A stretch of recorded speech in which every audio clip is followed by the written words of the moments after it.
घरोघरी मातीच्या चुली या मालिकेच्या पुढील भागाचे काही अपडेट आजच्या व्हिडिओमध्ये आपण जाणून घेणार आहोत. आपण पाहत असतो की इकडे जी काही जानकी आणि त्याचबरोबर ऐश्वर्या असतात, त्या दोघीही आता शर्वरी आणि राहुलच्या रूमची ते झडती घेत असतात, शोधाशोध करत असतात.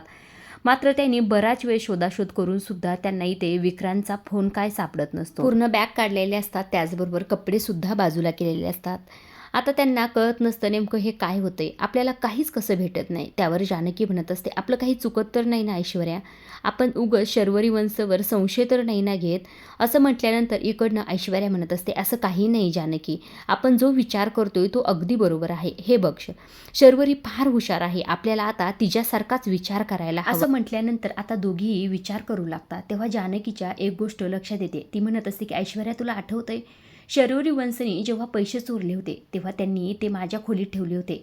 त्यावर इकडनं ऐश्वर्या म्हणत असते, हो, आणि आपण ते शोधले होते आणि अगदी तसंच आता सुद्धा सगळे पुरावे आपण मिळून शोधूया. असं म्हटल्यानंतर जानकी म्हणत असते, आता सुद्धा माझ्याच खोलीत काही सापडलं तर. असं म्हणून दोघी जानकीच्या खोलीत जातात आणि शोधाशोध करत असतात. मात्र त्यांना तो शर्वरीने ठेवलेला विक्रांतचा फोन कुठेही भेटत नाही.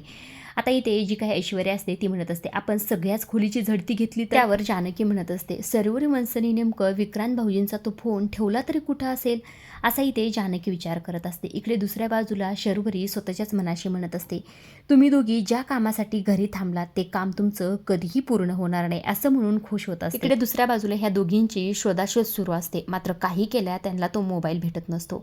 आता नेमकं ह्या दोघींना तो शर्वरीने कपाटावर ठेवलेला मोबाईल कधी भेटतो, त्यातले मॅसेज वाचल्यानंतर सगळ्या गोष्टी कधी समोर येतात हे पाहण्यासारखंच आहे.